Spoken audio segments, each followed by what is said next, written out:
Hello, Father Rich here in front of the fireplace, the mantle, and the rectory at Our Lady of Peace. Our next masterpiece, which is called the Symphony Number 3, the Symphony of Sorrowful Songs by Henryk Gorecki. It's classical music recorded in 1976. And I'm here in front of the this wood carving, this from the Holy Land, of the flight into Egypt, because it's one of the seven sorrowful sorrows of Mary, traditionally celebrating the feast of September 15th, Our Lady of Sorrows. It's the second one, the first one being the prediction of the piercing of the heart of Mary at the presentation, then the flight into Egypt, then the third one is the finding of the child Jesus in the temple, and then four related to Jesus's crucifixion and death, the carrying of the cross, the crucifixion, the taking down from the cross, and then the laying of the tomb. Those are those traditional seven sorrowful sorrows of Mary. So this is done by Henryk, is a Catholic and actually Polish. And as I was reading this chapter, just reminded me of my appreciation of this spirituality in Poland, this faithfulness and hopefulness in the midst of all the oppression that they've gone through. This this composer would have lived through it. He actually collaborated with St. John Paul II, who initially was the Bishop of Krakow and had commissioned the music for this piece, and then eventually he would play it for him after he became Pope. But yeah, that faithfulness and that hopefulness of the Polish people, because of their rootedness in the Catholic faith, that persevered through all this time of darkness. And, that's really a part of what the whole meditation on the sorrows of Mary is all about, and what this song reinforces is finding hope in the midst of the darkness. The song actually is in three parts. I think it's about a 57-minute piece. And the first piece is based off of the words that are used in it, that are sung. And initially, when he wrote this, he composed it with Estonian composer Arvo Part, who was a Christian and a composer of sacred music back when he made it in the 70s. And the first part uses the words from a 15th century Marian lament at the crucifixion. And then the second part actually is taken from a poem that was found in one of the concentration camps during World War II of an 18-year-old girl that would eventually die. And then the third part was a lament of a mother who had lost her son in an uprising against tyranny, and kind of more of the tradition of the folk songs of the Polish people. So those are kind of the three texts that walk you through the three movements. This is a much more emotional piece than what this composer Gorecki was used to doing. They kind of call him I forget what they call them, but they say it's unlike anything he had done. His earlier work was more modern, experimental, anything but crowd pleasing. But this was a much more unabashedly emotional piece.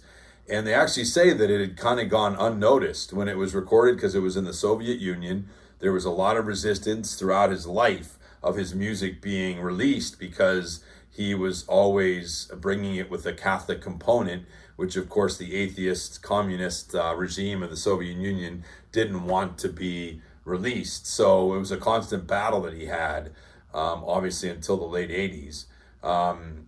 So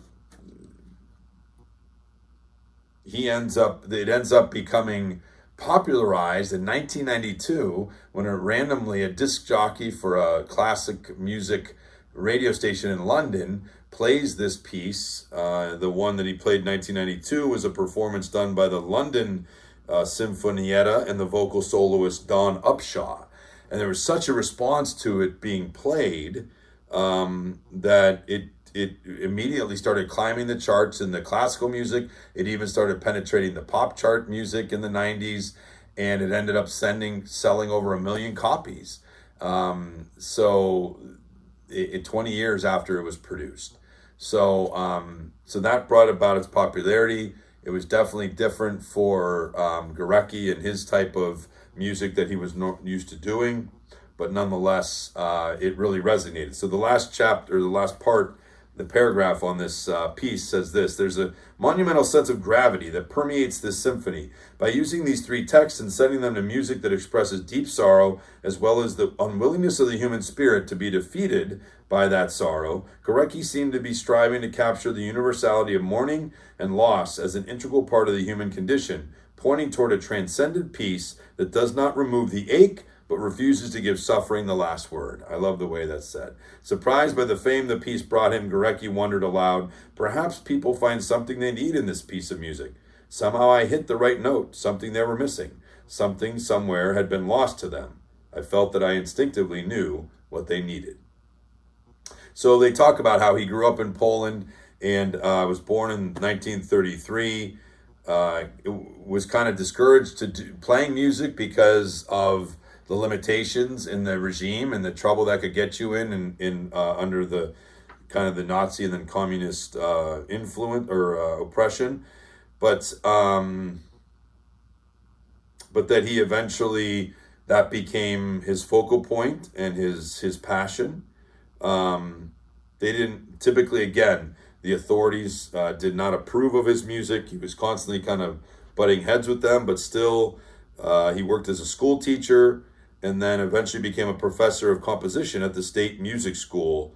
And then he was commissioned, as we said, by Cardinal Wojtyla, who would become St. John Paul II in 1978, to write a piece to commemorate the 900th anniversary of the martyrdom of a Polish saint, St. Stanislaus of Krakow. So that one, it wasn't actually this masterpiece that John Paul II commissioned from him, but it was one to commemorate St. Stanislaus. He had become a symbol of the long struggle between the church and the state in Poland, St. Stanislaus, as they were continuing to see that in the 20th century.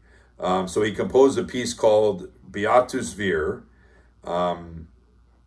and when Pope John Paul II was going to come to Poland right away in that first year, he was set up to perform it for the Pope, but then the Pope was not allowed to come by the government. But eventually, years later, he would be able to do it in the presence of the Pope.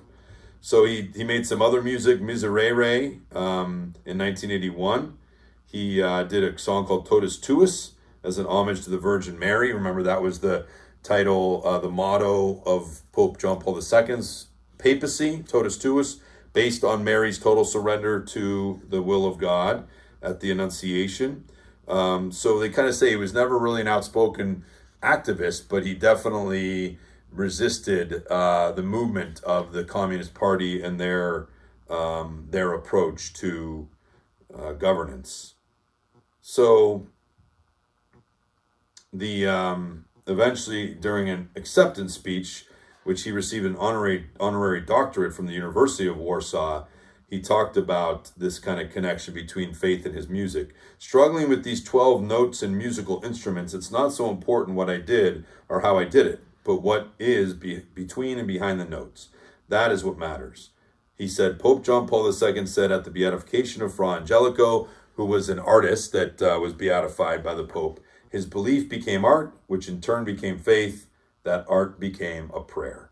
And really, you could say that's really is something that it pervades all of these masterpieces, right? So he never really repeated the success or the emotionalism of that symphony, but certainly that was what he became to be known as. And so I did have a chance to listen to parts of it, and I encourage you to check it out. It's a very moving piece. So that's it for 66. Number 67, well, next time will be Dancing in the Dragon's Jaws by Bruce Cockburn, a recording of 1979. Thank you for joining me. Have a great day, and God bless.